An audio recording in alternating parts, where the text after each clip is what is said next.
What is happening, everybody? Welcome back to Blood Splatter Chatter. Happy 4th of July and happy Summer Abroad. We're about to finish it up. We're on the penultimate episode of Blood Splatter Chatter Summer Abroad, talking about Guillermo del Toro's Pan's Labyrinth. That's the thing. I'll tell you why I fucked that up. It's because I'm caught. I'm like, oh, I'm white. Don't say Guillermo, because then people give you shit. So I try to say it like a white person, so I don't sound like an ass, and then I sound like an ass. So what up, Mr. Fable? Welcome to Blood Splatter Chatter. I miss you. It is good to have you back. This is your pick, and it was a great one, brother. Thank you for being here. Station. Hell yeah, man. Hell yeah. I've been wanting to do this one for a minute. Hell yeah, dude. This is one that I had heard about. I didn't even know it was a horror movie. I just always heard Pan's Labyrinth. I'm very, as we'll get into, very unfamiliar with Del Toro's catalog in general. That's the way I should say it. Just Del Toro. Skip the Guillermo. Stu, my brother, you're familiar with this one. Not a first time watch for you, right, man? No, this was a brilliant revisit for me. So yeah, I loved going back and watching this one again. So many things I forgot or really did notice on first viewing, or came to appreciate this time around. So yeah, hell yeah, I love this one.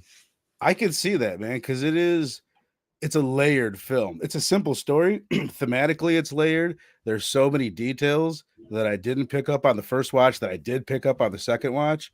But just a little bit of history on the thing. As I said, not very familiar with Del Toro, man. I went through looking at his filmography. There are so many things that he did that I didn't even know that he had done. I'm not going to lie. You guys would be like, Vern, what the hell? I didn't know that he did those Hellboy movies for a long time until like maybe a year ago. I didn't know that he was the guy that did Blade 1 and 2? Or did he do 3 too? Blade 2, I think he did. Okay, just 2. I think so. Yeah, I didn't know he did Pacific Rim, which I wasn't familiar with. And I was just talking about Pacific Rim. Had no idea that he did that. And honestly, I'm not that familiar with him, but he is one of my favorite human beings to listen to hear speak about film. He's on every horror documentary that I've ever seen. He's dying to talk about it. He's so eloquent. He's like a genius. Like the way he speaks about it, I absolutely love. And some of the special features that I watched on this really, I don't know if I ever watched a movie and then watched the special features and then watched the movie again and got more out of it because of how much he gives you in those special features. He breaks down the themes. He tells you all like the symbolism he's putting in there and everything. And it really added so much to my experience. But before I send it to you, Mr. Fable, happy 4th of July to all you guys in the chat. I appreciate you popping in here. Sal, we got E up in this bitch. Mr. What up, y'all? Happy 4th. Happy 4th. Kenneth Bird up in here. I missed you. There he is. Caw, motherfucker. Two Gun Pedro, my man in here. Inja, the Benja, up in this piece as well. Really appreciate you guys. You know what's funny is, like, I host this horror show, and I guarantee you, I bet I'm the only one out of everybody in the chat and you guys that hadn't seen this movie. Because there's so many movies from this time period that I had missed.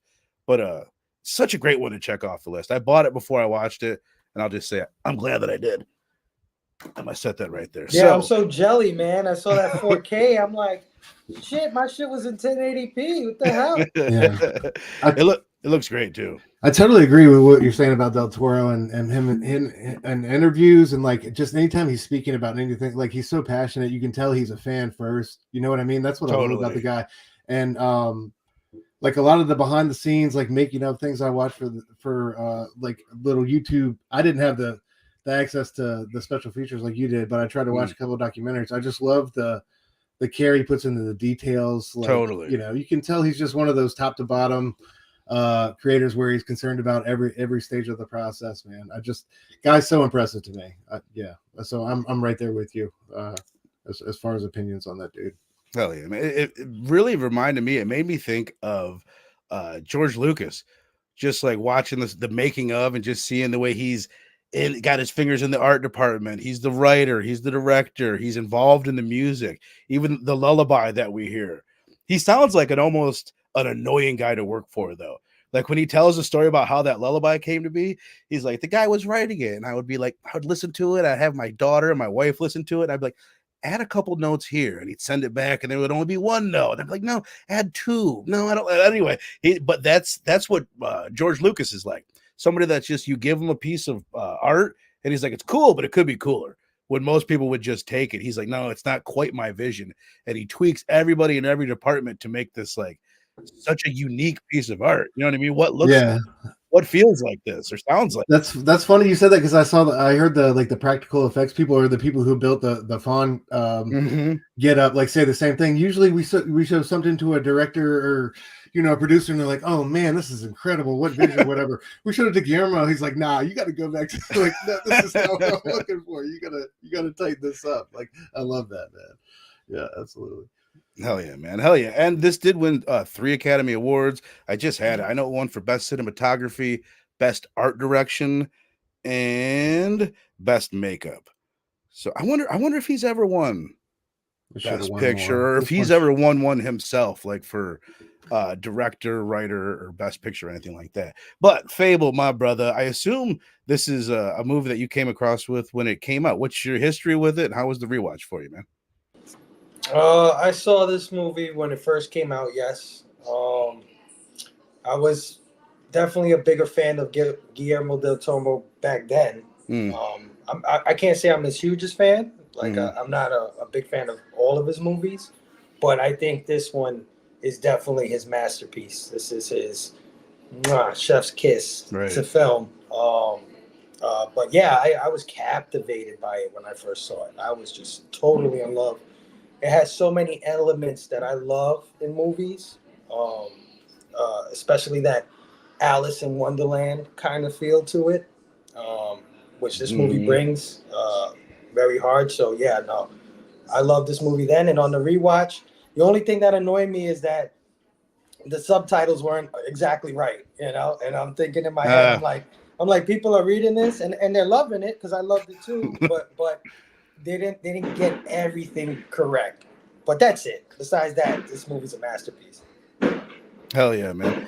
I always wonder that, like when I'm reading these movies, which is what I'm doing, I keep finding myself in this one, like forgetting, like, God damn, you got to read this thing. Like, I'm just getting so wrapped up in it. I keep finding myself just wishing I spoke Spanish, because I adore the language and the culture so much. I really do. That it's just like, same. God damn it, I wish I could just like understand this. It has such a passionate energy to it. You know what I mean? It's insane. Wish it's so great. Well, dude, just while we're on that topic, I hate saying this because it makes me sound like, well, this is what I try to do. One time I took what is it called? Rosetta Stone. For about 6 months, I was on that shit. It's when I was working at the club, working with all these Latina chicks. They're teaching me all this Spanish. I'm using it on the mic, and I was just like loving it. But here's the thing I took away from my 6 months really diving into that language. And Fable, you can attest to this. There is like a passion built into the language that is so or at least I was gonna say unique to the language. It's so different than English. Like, you'll say a simple thing and you're like, oh, this is why these people are so passionate. It took a passionate people to make that language, and then the language just like snowballs it, because you say the most simple thing and it sounds so like everything that Pan says in this, the way that fucking slow Spanish that he's doing, where you can really like feel all the passion behind it. It's like, you can't sound like that in English. You sound like a jackass. All right, so this is one thing I want, since we're on the subject of Pan speaking Spanish, this is one thing I wanted to ask Fable. That was Doug Jones, right? He's not a naturally Spanish speaking dude. Fable, what did you think of his Spanish? Like, as a Spanish speaker yourself? Like, because I was wondering, did it sound authentic? Did it sound solid to you? Did you notice anything about it? Here's the thing. This is Spanish. This is Spain Spanish, which is totally different from the Spanish like we speak in the Caribbean, like Cubans, Dominicans, Puerto Ricans. Different from what Central Americans and South Americans speak. You know what I mean? Mexicans, Bolivians, whatever you want to call it. So their Spanish is a little different, but I will say that Doug Jones sounds exactly like a Spain-speaking Spanish person. A Spanish-speaking person from Spain. Oh yeah, well that's good to hear. Yeah. Dude, I totally just assumed, I'm trying to Google it right now to check. I just assumed that I know he's the one in the suit. I figured he was mimicking it but I didn't think that was actually. I figured they did a voiceover with someone else. If that's Doug Jones, that's even more impressive. No, it's him. Like that documentary I watched, like it was him, learning that Spanish and speaking. Like they have a behind the scenes. It's crazy. So they're Spanish that we don't. Hold on. Because I know what you're talking about, Stu, but this is what I'm getting on the internet. It says no, the voice of Pan is not provided by Doug Jones. He like mimicked it. He mimed it at the time. And then but his voice was ultimately dubbed over by Spanish actor Pablo Adian. So bro killed that role. It was So I mean that is what part of it was. Even though he doesn't speak the language, he had to make his mouth look like he was speaking, and you can't see it doesn't look dubbed or anything. So he basically had to deliver the lines close enough, but someone did finish it. Yeah, and like the clips I saw, it kind of had that energy. I mean, you couldn't hear it. It was shot from a camera that was like, kind of like offset by 10 feet, but it was during a scene and he was speaking in Spanish, and it had that type of energy to it. But they have like a lisp to the way they talk. Like like we say, like let's say fine, we say buscamos, right? They'll go buscamos. Do you know why? You ever hear? It's because they had. This is something I heard when I was 25 years ago in high school, so maybe it's true. Let's find out. But supposedly there was a ruler. They had a ruler once upon a time, and he had a lisp. So like everybody just either he forced everyone to do it, or everyone just adapted it because he had the lisp. But like that sounds like a South Park episode. What up, Rogue? What up, man? Happy 4th of July. Thanks for stopping in, man. All right. Stu, my brother, I think where we left off is your history with the film and the rewatch. Did we do that? Yeah. Second time around. I remember when it first came out, just so revisiting it, I remembered like, kind of stepping back into those emotions. It's such a dark film, man. It's a beautifully dark film, but it really is. And just like the overtones of gray throughout, whether it's the Franco soldiers or the woods or the rain, I feel like that's a pervasive theme. But yeah, it was a beautiful rewatch, man. And you obviously going back to a work of art like this great. Apologies for the fireworks in the background. I think all of us, hopefully everyone watching, it'll just blend in with the fireworks they have going on around them too. But revisiting a work of art like this, on this level, you find so many beautiful things once again, and just I really loved the child's point of view that it carried and kind of like maintained throughout it. That was like one of my favorite things is it stays so true to this little girl and everything she's going through. And I don't know, just like knowing the outcome and knowing how certain things go, you have certain expectations, but it still managed to surprise me in so many different ways. I like when the fawn first came out of like when she first kind of comes down the staircase in the labyrinth, and the fawn first appears, like that still caught me by surprise. And that was just so beautiful, man. Like, so again, and of course, like we'll get to it, but the scene with the pale man. But yeah, so many amazing, memorable scenes. And it was wonderful to revisit and feel those emotions. And it's so heavy on so many different themes. So such a beautiful film. We could talk about it all day, for real. Hell yeah. Great pick, bro. 100%, man. I had to put together this image just to, like these designs, man. I had seen both of these images for since this film came out. They're so iconic, and I didn't even put it together. I didn't even know like what they were from. The funny thing is, old boy on the left, I think is the pale man, if I am correct. Okay, every time I had seen this image, I always assumed that this was a good guy. I thought that this was one of those monsters that's like looks so ugly, but that's his thing. That was like the story I had built in my head. So when the scene comes with him and he starts ripping fairies apart and just like doing what he does, I was like, oh, I was way off. Man. And also up until that point in the movie, I'm like, oh, is this a horror movie? We've had a few of these during Summer Abroad. I'm like, does this really count as horror? He busted the shit out of that guy's nose with the butt of his gun. Like, that was pretty horrific. But then this hits, you're like, oh, okay. This is one of the more horrific images fucking ever of all time. But Fable, man, just your thoughts on just the creatures in the movie.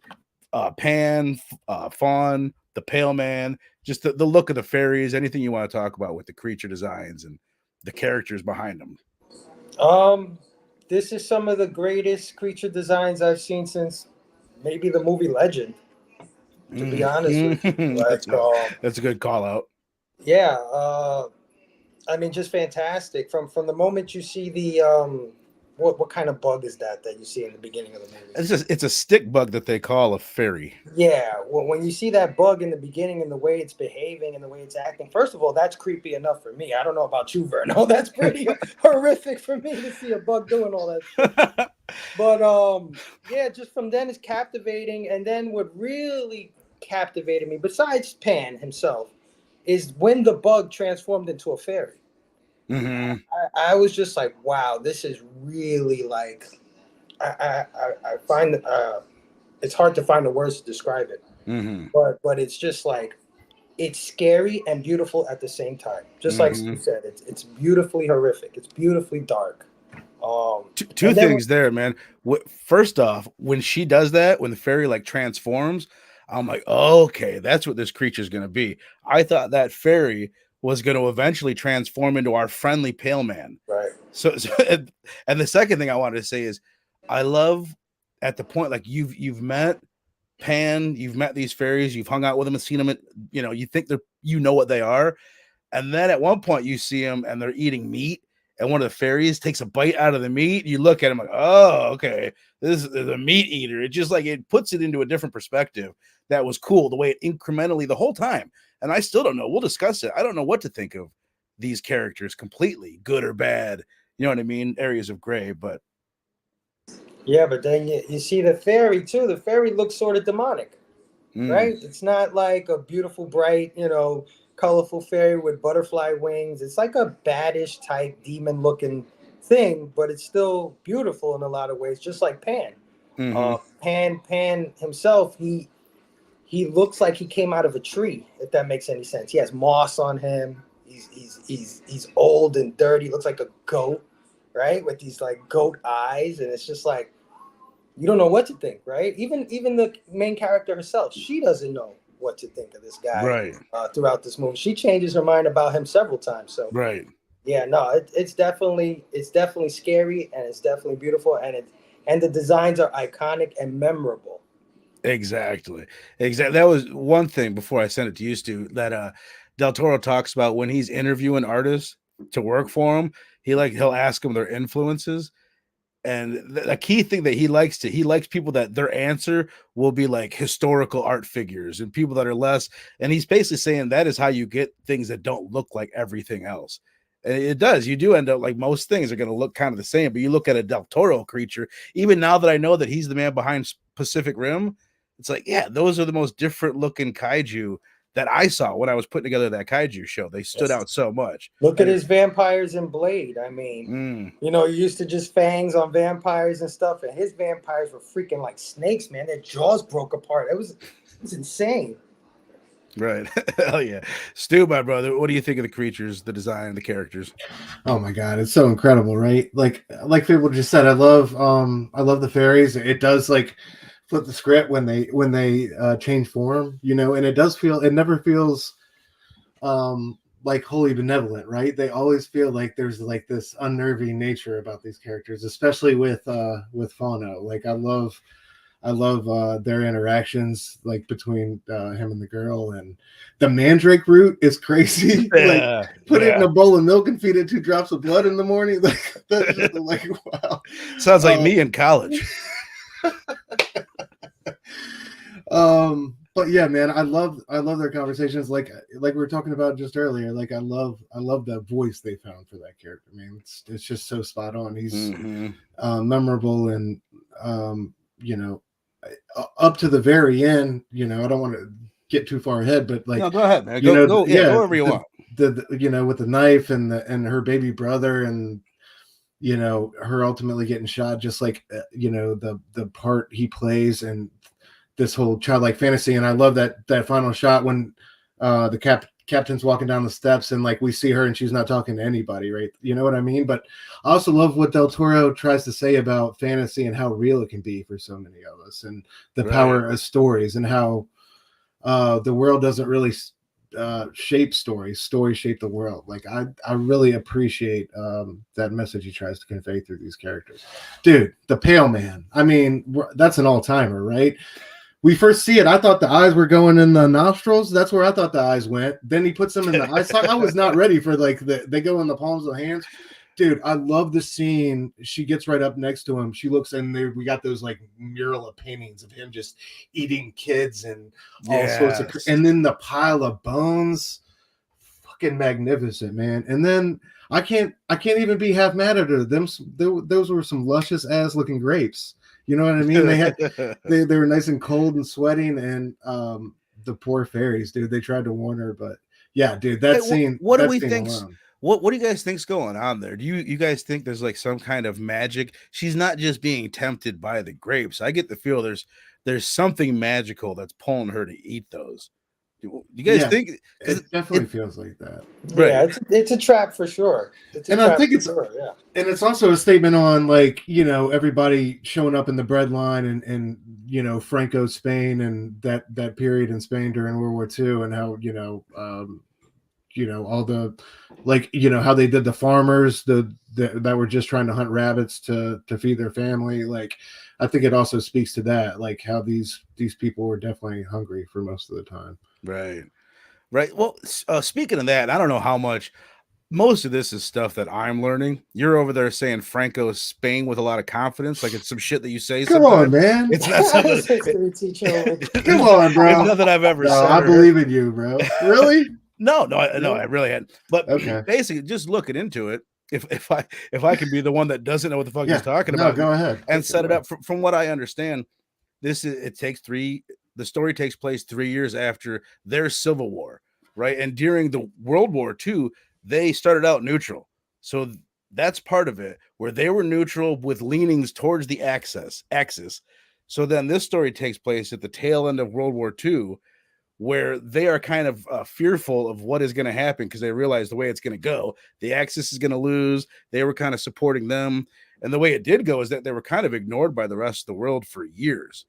And then just looking into it, Stu could probably tell you, but the dude, he did stay in power. Like the fascist leader of Spain stayed in power for the next like 35 years until 1975. And then I didn't look and see what happened after that. I don't know if another fascist regime took over, but it's just like, I don't think the story has like a happy ending. No, it doesn't. And it's kind of crazy because their wish-washy stance kind of kept them out of that.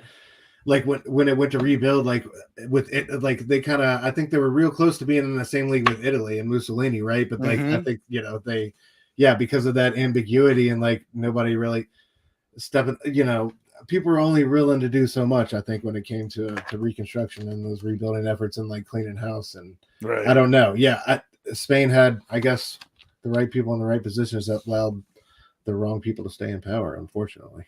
Right. The other bit of it is just with the guerrilla fighters, or whatever you would call them, the freedom fighters in the woods. Basically, the way I'm looking at it, Del Toro gets into, and this is what I'm saying, where in the special features, you recontextualize the story for me. It's talking about, it was a time in Spain where it was about choice. Everything was about choice and obedience. You've got a choice to be obedient or a choice not to be. And he's like, if you look at the film, he's like, it is constant, where there's a character is making a choice, whether to be obedient or not. And like, dude is not exaggerating. It's kind of mind-boggling how once you're keyed into it and you're looking for it, it's almost every other line is somebody telling somebody what to do and then someone deciding whether to do it or not. And there's obviously more standout moments with the doctor and with the woman helping her brother in the woods and all that, but it's even more subtle than that in a lot of instances. But Fable, what do you think of just like the writing, or just the way that, I don't know how much you know about Spain, or just the way that they used the real world mixed in with it, or just the storytelling in general? Like, what do you think of the story? I think the story is excellent. I don't think that this movie is, when I first saw this movie, of course I thought it was just a Felia's tale. It's not just a Felia's tale. This is the captain's tale as well. This is Mercedes' tale as well. The freedom fighter, absolutely, the lady. That's interesting that you say the captain's tale, because I wouldn't have thought that, but I immediately go to that scene with him having that moment. It's and like, the yeah, watch, you're right. like the whole thing with his dad, like he was Yeah. Great point. Yeah. I think, like Stu said earlier, having the backdrop of the Spanish Civil War is interesting, and it definitely plays against what Ophelia wants. Right? Ophelia wants to escape this world, and everybody's telling her to grow up in a lot of ways. So it's an interesting backdrop to tell a fairy tale in, and I think because of that, it infinitely makes this movie way more interesting than a normal fairy tale. Right. It's funny, like after watching Suspiria, which we talked about, is kind of written like a fairy tale. And when I'm watching this movie, first of all, and by the end of it, don't get me wrong, I fucking loved it. But it was a slow, it didn't suck me in immediately. It takes me a while to get sucked in, and then reflecting on it, it's like, oh, it's because the characters aren't super well defined. And that's, again, I hate to be that guy, but it's something that Del Toro talks about, is like he doesn't want to overly nuance the characters. He wants to keep it simplistic so that the world can be complex and that it can stay true to its fairy tale roots at being like this simple, brutal story. But it is like the characters, every one of them is a stereotype. But I tend to think about that as a negative. But then that's another thing. Like he kind of recontextual. Oh yeah, that can be a positive if it's a strong enough stereotype. If the captain here is pretty much just a big bad wolf, and Ophelia's a Little Red Riding Hood and all that, like it was interesting to look at it like that. It's like, oh yeah, if you overly nuance it, then you start getting attached to the characters, and they can be less impactful in a way. But I found myself like halfway through the movie, I'm like, I could be more in love with this main character. And then there's a point later on in the movie where I do find myself with the possible tear to be shed. I'm like, okay, he does have me, but it's not an instantaneous, like, I don't know. What do you guys think, Stu, Fable, either one of you, just like of the characters outside of the creatures? Go ahead, bro. I'll let you handle it. You take it. I mean, I think they're wonderful. I think they're all powerful characters, and they all saying something about something, right? Like the doctor, right? And when you said earlier about people choosing to take orders, I mean, he punctuated that immediately when he said, if a man just takes orders to take orders, then is he really a man? You know what I mean? Just saying stuff like that. Yeah, that was one of my favorite lines. Totally. Yeah. If I could just share my experience, because right there I'm like, man, hell yeah, he said that, and then he gets shot. I'm like, hey, man, he died with honor. He did. He died with dignity, bro. Hold on, and then a second later, I'm like, no, he's just dead. Just fucking dead. Like, I don't, you know what I mean? So like, that's something to me. It's also, you could think about it a little bit deeper there. Like, should he have died? What is the value of dying with honor? Well, dude, the way I look at it though, he helped those rebels out in the forest way before that. Like he went out there, he's like I love that scene when he was amputating dude's leg and he was like, "Wait a minute, Doc, let me get one last look at it," and then he cut it off. Like, and I love when he was walking out there with Mercedes. He was like, "What the fuck are we doing? Like, this isn't worth it. Like, we're risking our lives for what?" But I love like that's what I loved about. It said something specifically about, Franco's Spain and the Spanish Civil War, but also you don't have to really know that whole history to appreciate the fact that there was, this regime against these rebels and who really is like the worst of the two, because like one thing I noticed is when these two like finish each other off on battle, they both act the same. They're both walking around shooting everybody in the head, making sure everybody's dead. If somebody's alive, they're going to torture him for information. Even when homeboy walked out of the labyrinth at the end. By the way, how are you going to take the baby and then homeboy's just going to like he just blew away the captain with the gun. That was great. That was crazy. That was crazy adoptive parenting right there. But yeah. Well, what's fucked up is you said they shot him in the head, which is what most movies would do. Del Toro likes to shoot people in the fucking cheek or the face. Shot. It's something so much like, it's weird, isn't it? How much more impactful it is shooting someone here than here. You're like, oh no. Like, yeah. The cheek shot, you're never really sure. You know what I mean? But like the forehead shot, they're done. Like, I don't know. The cheek shot, I need another one just to make sure. But yeah, I don't know. I don't know, like that dichotomy of like you don't know who the good guys are with the rebels versus the soldiers. Sometimes, you know what I But mean? it's also it's when you said dying with dignity or what is that or he's just dead. It's not about what people think. It's about what you think about yourself. It's what Right. you can live Yeah. with. He's not thinking shit. He's dead. That's my point. You But know what I mean? Like that. I he get it. thought I if get I'm it. gonna die, I'm Right. not gonna help this bastard anymore. Yeah. Right. And But I I get think that. like Same thing I with like the how girl, same thing with Ophelia. Everybody has that choice. The Pan wanted the baby. Mm-hmm. And Ophelia's like, you know what? I renounce my princess, my heritage is what you're telling me. I'm going to inherit this kingdom. And she said, I'll give it all up for my baby brother. You know what I mean? Right. Because he Right. couldn't live with him even cutting her because he didn't say he was going to kill the baby. So he just needed a couple of drops of blood. I She said, know. oh, A little. even that's too far for her. Right. yeah. Right. Which I love that moment. I mean, I totally agree with what you guys are saying, and I get the point of the story, like what what Del Toro's point is.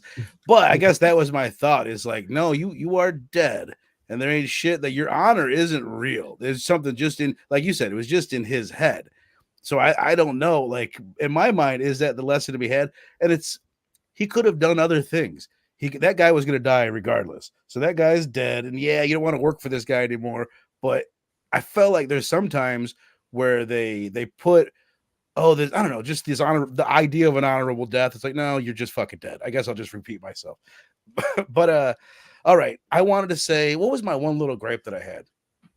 As far as my one little thing that I had issue with the story, and I get that it's a fairy tale and it's supposed to be simple, but the key thing, it seemed like they could have wrote that a little bit better.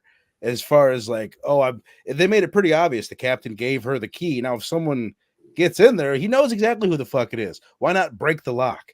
Why not? There's a handful of things that they could have done right there. But other than that, I have zero issues. Does anybody else, just for funsies, because we're all talking about how great it is, does anybody have any issues with the story? Or with the movie at all in general before we get into the ending?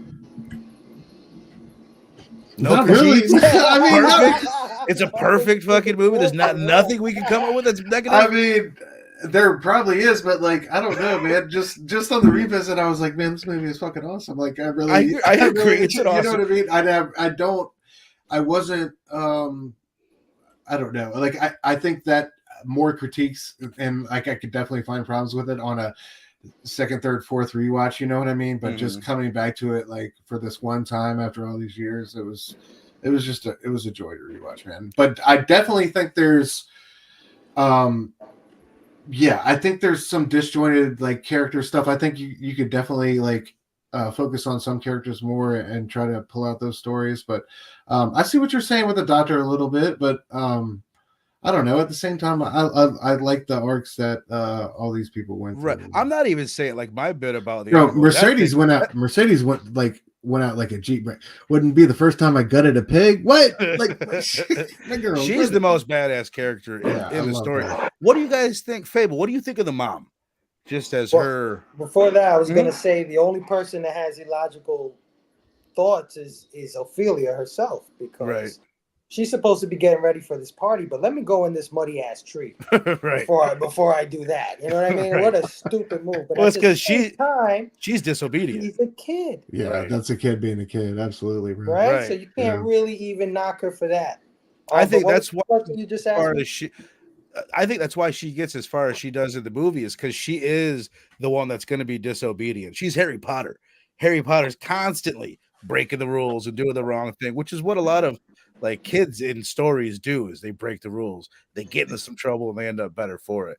But no, what I want to know is like, what do you guys think of the mom? Like, because that was one thing afterwards. Like, was she good? Was she bad? Like, what? It was an interesting character. I don't think she was poorly written, but afterwards I was like, she. I think what Stu said earlier justifies the mom in a lot of ways. The poor Franco, Spain, they're not eating, whatever. Her husband died, obviously at a young age. She probably couldn't make it on her own, saw this guy who probably had some power, some money. People do what they got to do. Right. And she was probably looking for a father figure for her daughter at the same time. So, but you know, she's there to move the story along. There's not really much with the mom to me. Right. The way she told the story at the table, like when he kind of embarrassed her, or she embarrassed him, or whatever, it kind of sounded like, you know, he's the commander of the group. He kind of got set her husband up to get killed, or put him in on the front lines of the position to like where because he wasn't. I think the way she said it or something, he wasn't with the company very long, or at least he wasn't.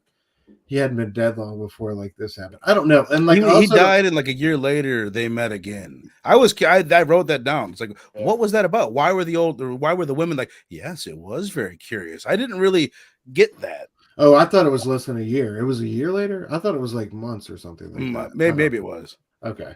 I don't know.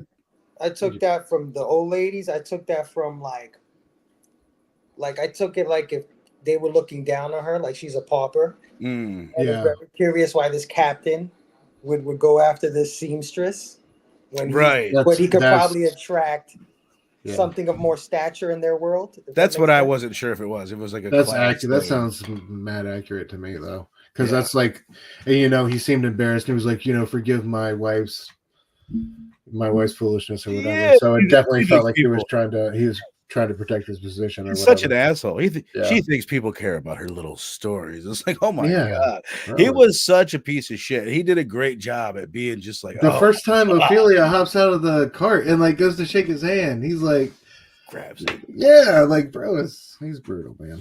Right. And that's what I'm saying. Like, you could easily be like, Jesus Christ, who would be like that? But that, like, I kept picturing this movie as an animated, like, Disney movie. And, like, how, you know what I mean? That little bit with the lock, that would fly perfectly well in a Disney movie. You don't need to complicate it or hide the way that she got caught more. You know what I mean? So I thought that was interesting. Let's talk about the end, because I feel like, I don't know if you guys do, I feel like it's up for interpretation, like what happens, right? Like I could say this whole thing is in her head. Like it is all just fantasies and stories, right? I might even lean that way, where she dies at the end, she makes a sacrifice, she won't sacrifice her brother, she gets killed. Now it's her blood that spills. So how do you take it, Fable? What we see there, where we come in and we get told that, you know, she's entered the gates of heaven, more or less, and she's in this fantasy world. What do you read that actually happens? Yeah, I agree. It's definitely left to interpretation. I think a lot of this movie is interpretive. A lot of it, like not even just her story or what happened at the end. Just everything, you know. Right. The pale man. You couldn't pan. You know, what are these creatures? Who are they? Where are they from? The way the captain rounds the corner and Pan's not there. She's talking to herself. Yeah.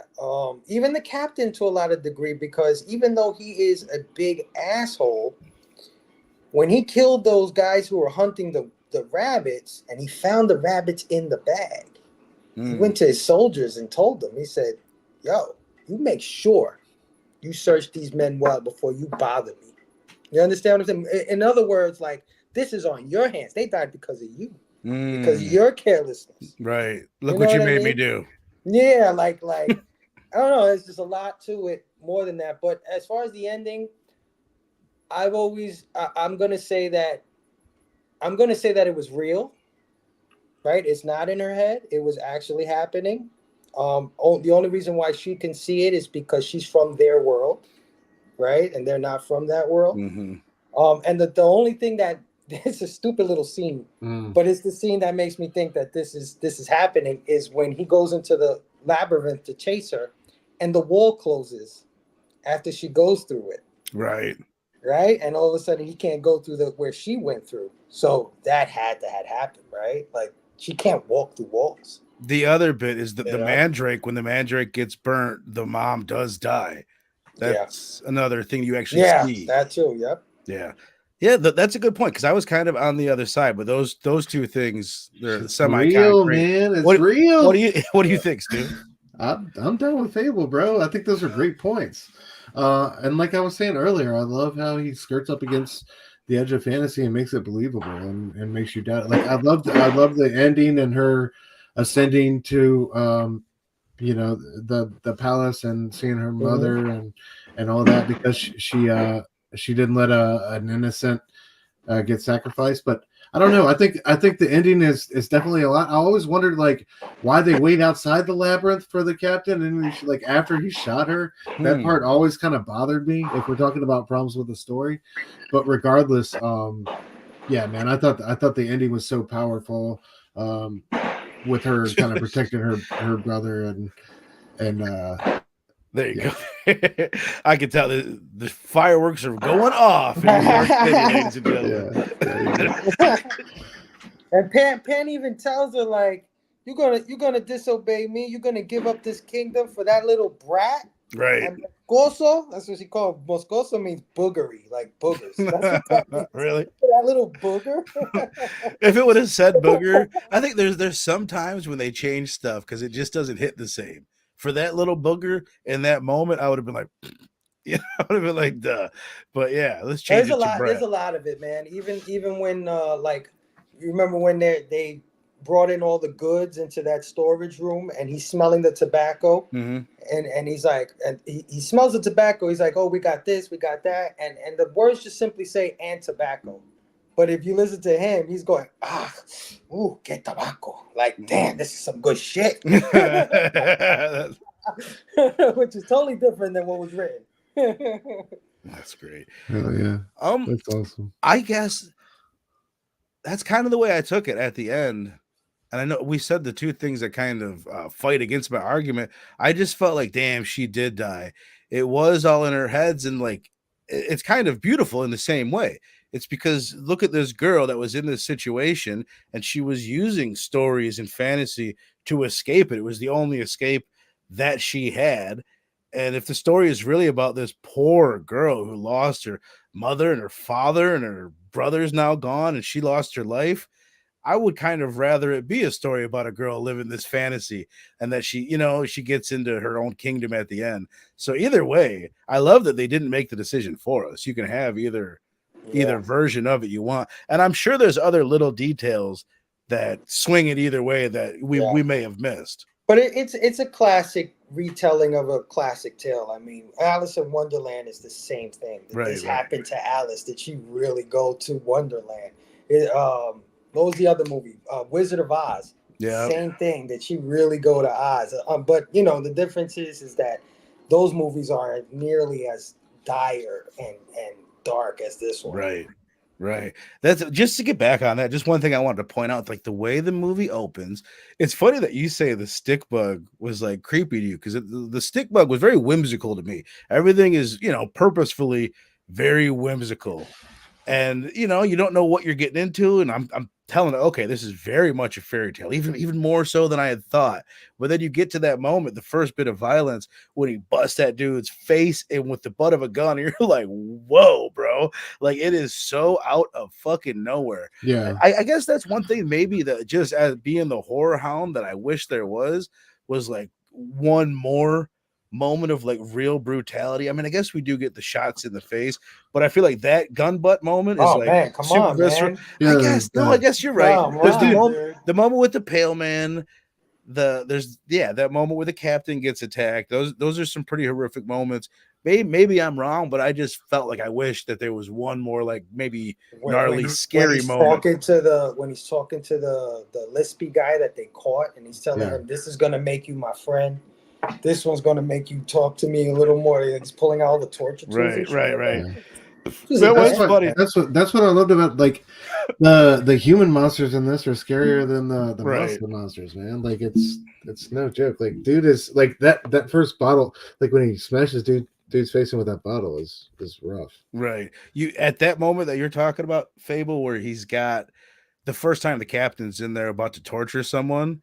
I'm sitting there and I'm sitting there thinking, okay, what kind of movie is this? What have we seen? I'm like, oh, he fucked up that dude's face pretty good. And then I'm starting thinking about the year. I'm like, oh, it's 2006. This is torture porn. Like, who knows what's going to happen right now? So he actually didn't go. Well, actually, they didn't show us it go quite as bad. But old boy's hand, that was gnarly. That was some pretty like real deal nasty injury he had. Yeah. Visceral. I guess let's dive into the rating, man. Let's rate this bad boy. Anybody in the chat? Hold on, we got to talk about the music before we get out of here. Talk bro. about it in your fucking rating, bro. There don't have to be a whole section. On, say it. Just say it. Good. Say it in the fucking rating. All right. I'll just be on the record. Having a whole section on the music might be overkill. It might be I'm overkill. not saying a whole section on the music. I thought we would mention it before the rating, but that's okay. You can mention it's an integral part of the film just as much as any other piece we talked about tonight. Stu, what did you think about the music? I want to talk about it in my rating. All right, perfect. You guys in the chat, rating 1 through 5, Mr. Fable. What'd you think of the film, brother? 1 through 5.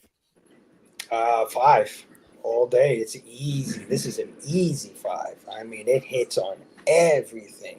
Anything that you can enjoy in film, this movie has it, in my opinion, especially if you're a horror, sci-fi, fantasy fan. This has everything for you. It's incredible music. Fantastic. That lullaby is incredible. Yeah, it's chilling. It's beautiful. It was. Set design is incredible. Costume design is incredible. The acting, I mean, I wish you guys spoke Spanish so you can see how fucking fantastic. Dude, that's these, something Spanish actors were. I just want to say, for the entire summer abroad, like, there's been some incredible acting, and I haven't understood a lick of it. But I almost wonder if I give people even more of a pass because I can't, you know what I mean? There's nuances that I can't pick out. Maybe there's corny lines that I wouldn't notice, but goddamn, I felt like the acting has been unreal. And I agree, like the acting in this movie, phenomenal. I wish I knew her name. All of these people, Mercedes, she's my favorite character. If this was an American movie and they were all speaking English, all of these people would be up for Academy Awards. Right. Best actress, best supporting actress, best actor, best supporting actor. The whole entire cast would have been up for awards. I mean, even down to the guy, the fucking his right hand man, when he's in the forest and they finally circle around Mercedes, and she puts the knife to her throat, and he's like, hey, somebody's gonna kill you. It's gonna be me. Right. And just his swarmy nature right there. I mean, this tour de force acting, special effects. Come on, the pale man, his legs. The way they did that, even Pan's legs are freaking amazing. How they made that happen. Right, I agree. Cinematography, color grading. I mean, I can go on and on and on. Easy 5, all day. Boom. Sal's giving it a 5. Fable's giving it a 5. Deserving of a 5 says Sal. 9-panel grid says great special effects, great acting, especially from a child. And come on, it's Guillermo del Toro. He said it with the accent, not me. 4.5 from my man E. 4.5. Come on, man. Yeah, come on. Come on, E. What are we doing out here, bro? He's still a little shook up from his review on Sunday, Vern. You gotta go easy on these guys. I know. I really didn't. If I had watched that movie, I would not have necessarily picked it for them. I will say this: as much as, just while I'm thinking of it, as much as I love reviewing movies with other people, every time I watch a movie afterwards, I'm like, damn, I wish Stu and Steph and Fable had seen, you know what I mean? I want to know what you guys think of Funny Games. I want to know what you guys think of Dream Home that I did, or Speak No Evil. Like, we will review that movie again, maybe a year and a half from now. Like, I want to know what you guys think of those movies, but carry on, brother. Yeah, man. Easy 5. I think a classic film, a definite classic, like Fable said, and Del Toro's catalog. I love everything about it, man.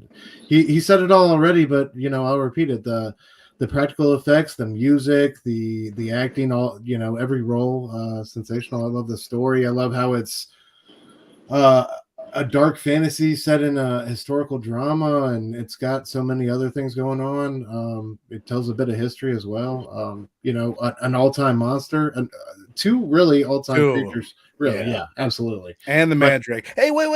Before I forget about it. Yeah, don't forget about the Mandrake. This pan penis that you sent me a picture of. What was that? That's not in the movie? Dude, it's our boy Fano in his normal getup, right? And he's talking about how easy and accessible. Do you have it queued up? Because it would be great television. I have my phone somewhere. It's yeah, and he's talking about how easy and accessible the suit is to move around, and it's like he's talking.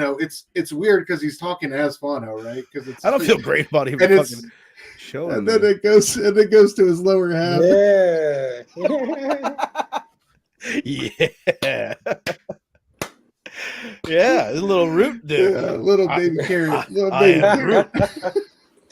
Like Fable said, man, he's of the earth. So yeah, I'll end my review on that note. 5 out of 5 for me. Hell yeah. Hell yeah. Now I like hearing this. E says, dude, I haven't stopped thinking about Speak No Evil since seeing it. We got to do the American remake together. I agree. That would be badass. And I love that. Like that's the way I feel like. I feel like you guys hated that movie, how it made you feel so much that you had to give it a lower grade than it probably deserved. But anyway, this isn't review of Speak No Evil Part 2. I am gonna give the thing a 4.75 with my man Two Gun. And I get everything you guys are saying. I will probably give this a 5 eventually. I found myself, as much as I fucking loved it, there were a couple slow moments, and I'll be honest, I watched the thing two times plus the commentary. I fell asleep twice right before the fucking climactic scene. Both fucking times. I still don't know what happened. And the first time, that's on me. The second time, that was on them. There was a couple moments in the film where I thought it got a little bit slow. It might have been partially on my dealer too. Yeah, that's questionable. You're blaming your biorhythms on the movie, right? Maybe I watched it once at night, once during the day. I'll forgive because I haven't seen E review too many things to really get his sense of where he's at. But Two Gun, come on, Two Gun, are you kidding me? Well, you've given 5s to. Come on. Here's the other thing, and don't get me wrong, it probably is a 5, but I just want to ding it for like make it not being able to keep focus on it as sharp as I could. And part of that, maybe if I spoke Spanish, it's a 5.5. You know what I mean? I could excuse There's that. Something about reading a 2-hour movie that maybe got to me. Also, throw it out. I might not be the best person to fucking take their opinions on reviews because sometimes I have wildly different. I went and saw A Quiet Place day one. I'm the only person that fucking hated it. My wife loved it. The other couple in the theater loved it. Robbie gave it a 4.5 and loved it. I would have gave it a 1.5 when I left there. And I was just like, I could not get out of my fucking head. And sometimes I'm like that. Not that I was like that with this movie, but sometimes I can't like focus on a movie in the way that it deserves. I'm just like all over the place. Yeah, I mean, I could see the language barrier for sure. If you did know the language, it would be a little different for you. It totally. Would. Because like I told you, there's lines in there that I read that it's not what they said. Right. No, it's not what they said. What they said is even more powerful than what was written.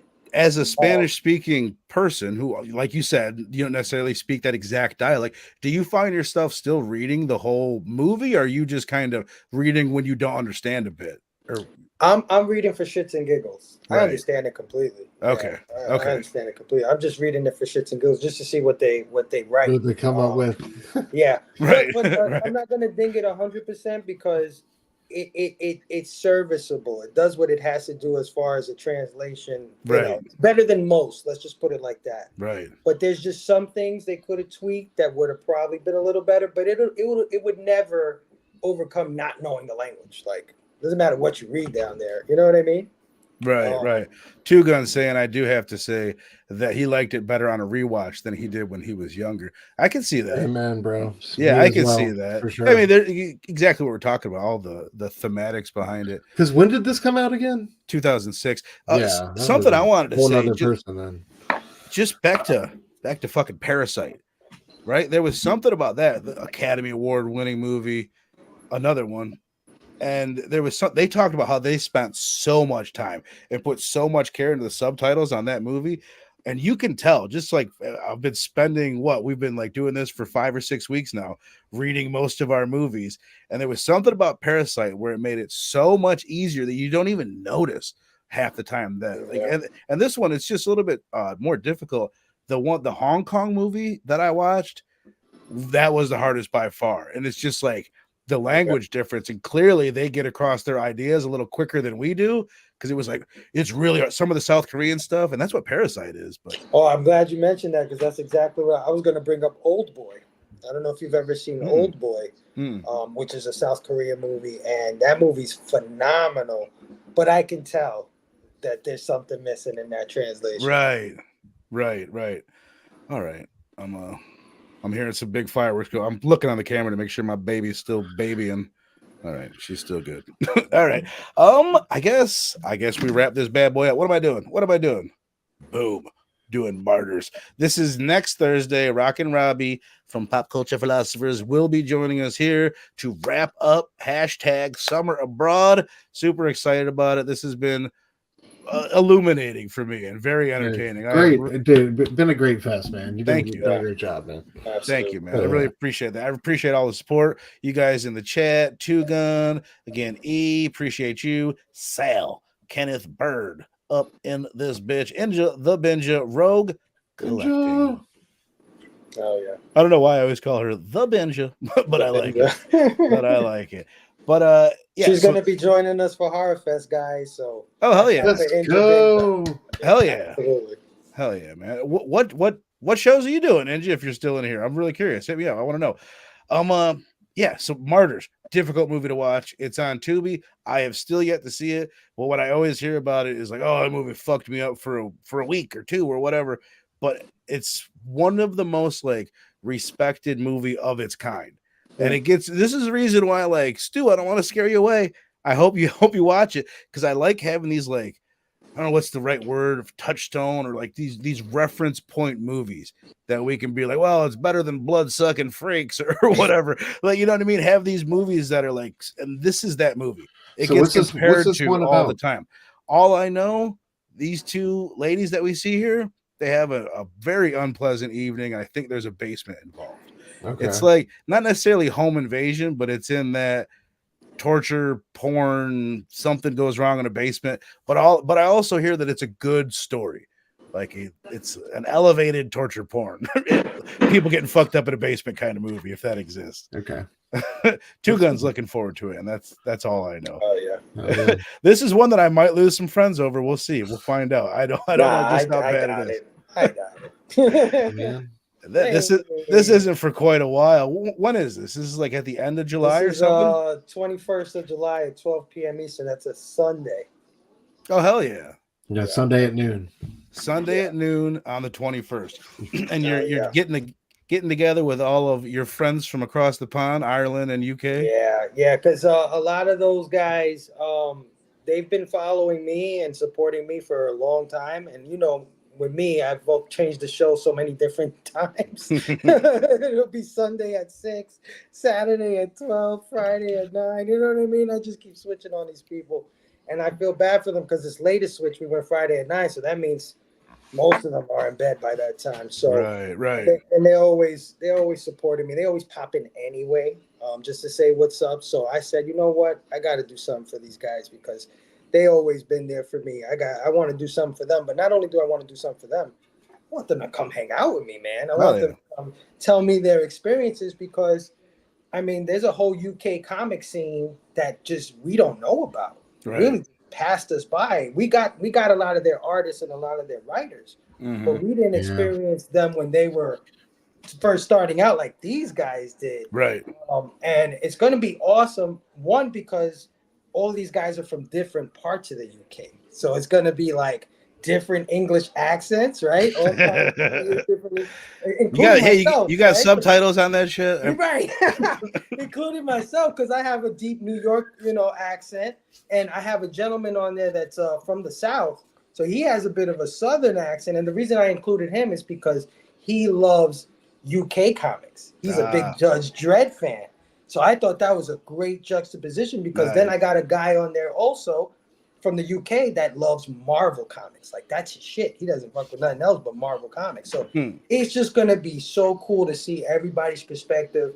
And again, how much they influenced our comics over here. Oh, so, totally. Yeah, it's going to be awesome. Guys, if you're not doing nothing, Sunday, the 21st at 12 p.m. Eastern, come join us. And yeah, have your subtitles. Hell yeah. Hell yeah. Mr. Stu. Hey. My man. Had a great show last night. Tell the people man. Dr. Doom's fan club. We had the homie Scotty Vaughn on last night. Went over a gang of new comics. Had a great show with Link. We'll be back to celebrate our 1-year anniversary next week. And hey, hell yeah, dude. I can't believe it. We got our boy Spilio coming back to finish up Franken Castle. Just so happy to have that dude back. Such good energy, such a great person. So yeah, come check us out every Wednesday night, 9:30 p.m. Eastern, Supreme Clientele. Also check me out, guys, on Instagram every day, sharing comics, talking cool comic stuff. Dr. Doom's Fan Club on there as well. Every now and then he'll put up a picture of like a creature with a little root dick and shit. It's a good follow. It's a good follow. Don't do that. But yeah, I just love talking comics, love being a part of this amazing community. So y'all come check me out. Hell yeah. It's not this community, it's some other fucking community. It's not I don't know what community I'm fucking in, but here I am. You're but in the hell pop yeah, culture man. philosopher community, brother, where we love all of it. Exactly, comics, bro. Movies, we love it all, brother. That's what I hear. Respect to everybody. All right, we're getting about this bitch. I appreciate you guys, and we'll see you for Martyrs on Thursday.